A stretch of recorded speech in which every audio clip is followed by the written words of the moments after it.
Good day po sa lahat. Welcome po sa Phase 1 Reforestation Project sa Jays Park. Yan nakikita nyo po, yan po ay isang white lawaan. Lahat ng mga sticking na makikita nyo sa video na ito, yan po ay mga native trees na tinanim natin. So, ito pong mga white lawaan na ito, nung tinanim po namin about a year ago, nasa 12 to 18 inches lang po ito nung tinanim namin.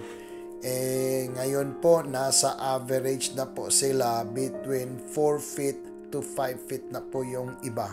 Magdepende po kasi kung saan yung location nila, siguro sa quality ng lupa and also sa shade na available para sa kanila. Lalo na ngayon na sobrang init. Siguro kung hindi lang ganito kainit, siguro itong mga white lawaan na ito mas matataas na siguro ito. Pero despite of na sobrang init ngayon, and we were so happy na at least yung mortality po namin hindi ganun kataas. So ito po nakikita nyo dyan, yan po ay i-develop po natin ng isang reservoir para magagamit natin sa area na to. Yan po ay dinadaanan ng tubig pag umuulan. Luckily, meron tayong heavy equipment na magagamit natin, and also we have a very good operator na magaling po. At least pwede po natin gawa ng paraan kung ano yung dapat gawin. So, ngayon nagsosorbe po kami kasi tapos na po yung Phase 1, 2, 3 ng rice field development natin sa farm. So, ngayon resume tayo sa ating road development.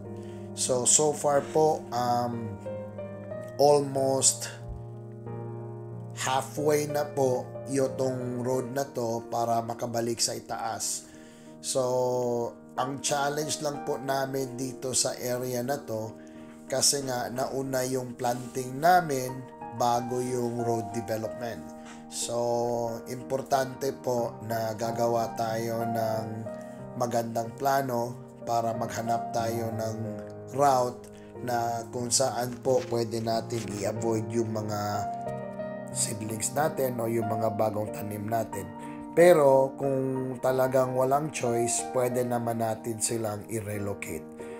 Ang advice ko lang po, kung gagawa kayo ng farm kagaya sa amin, it's very important na meron kayong sariling nursery.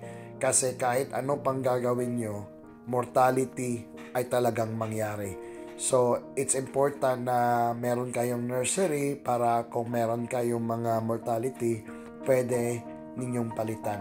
Sa case namin po, after sa road development, meron po tayong mga seedlings na tinanim na kailangan natin papalitan. So yan lang po ang update ngayon, and we will keep you posted.